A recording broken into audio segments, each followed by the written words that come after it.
nga isulod ang gingharian sa Dios sa ato ang kasing-kasing. Pero saan man nato pag adto sa langit if dili ta mo busalig siya mo musulod siya mga sugo. Diri sa John 17:10 makita nimo nga ang Ginoo nag ampo para sa iyang mga disciples, iyang mga followers nga unta ang iyang mga disciples and followers kay dili mawala sa kalibutan pero dili sila ma-appeal sa kalibutan nga malipay sa mga kalibutanong kalipayan. It doesn't mean nga kanang dili sila appeal sa kalibutan nga sa mga kanang earthly things, which is the importance of being in the world but not of it, which means magkinabuhi ta as a Christian taliwala sa mga temptations, mga problems mo.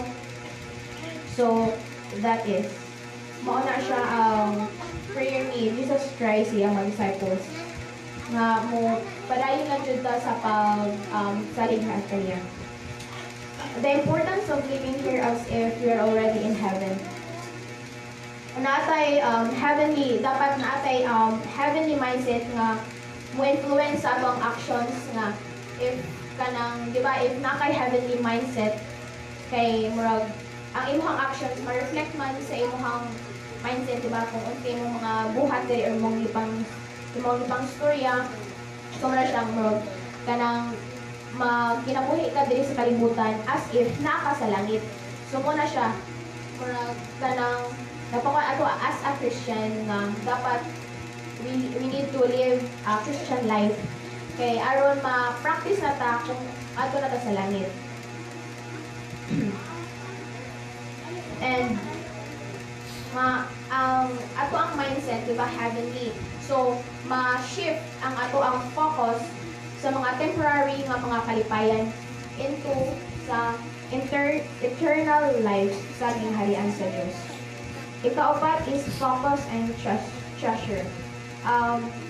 Naay verse nga nabatian sila ko sa channel sa Matthew 6:21, for your heart will always where your riches are. So kung asa ang imong gugma, di ba? Kabati ka naman. Kung asa imong gugma dito sad ang imong treasure nga imong ibutang.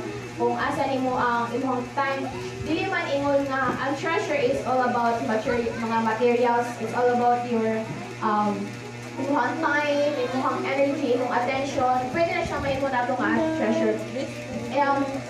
If you love the church, mo give God energy, time nga wala ka sa church or mag-donate ka, sumuna siya sa Matthew 6:21. Imong ibutang or igahin ang imong treasure kung asa ang imong gugma nga nabutang. Prioritizing God and His kingdom leads to a heavenly mindset and lifestyle. Fifth is service. So, example there is a story sa babae sa Cuba nga siya kay kanang dili kay siya dato nga kanang normal kanang average siya nga tao ba nga kanang dili dako iyang sweldo pero kay kapalit nga bugas. So, ang katong iyang ikapalit og bugas kay moto iyang ipanghatag sa mga bata. Bisag sa tagamay siyang sweldo, makahimog siya og invite niyang mga bata, makahimog siya nga muhatag og kanang rice.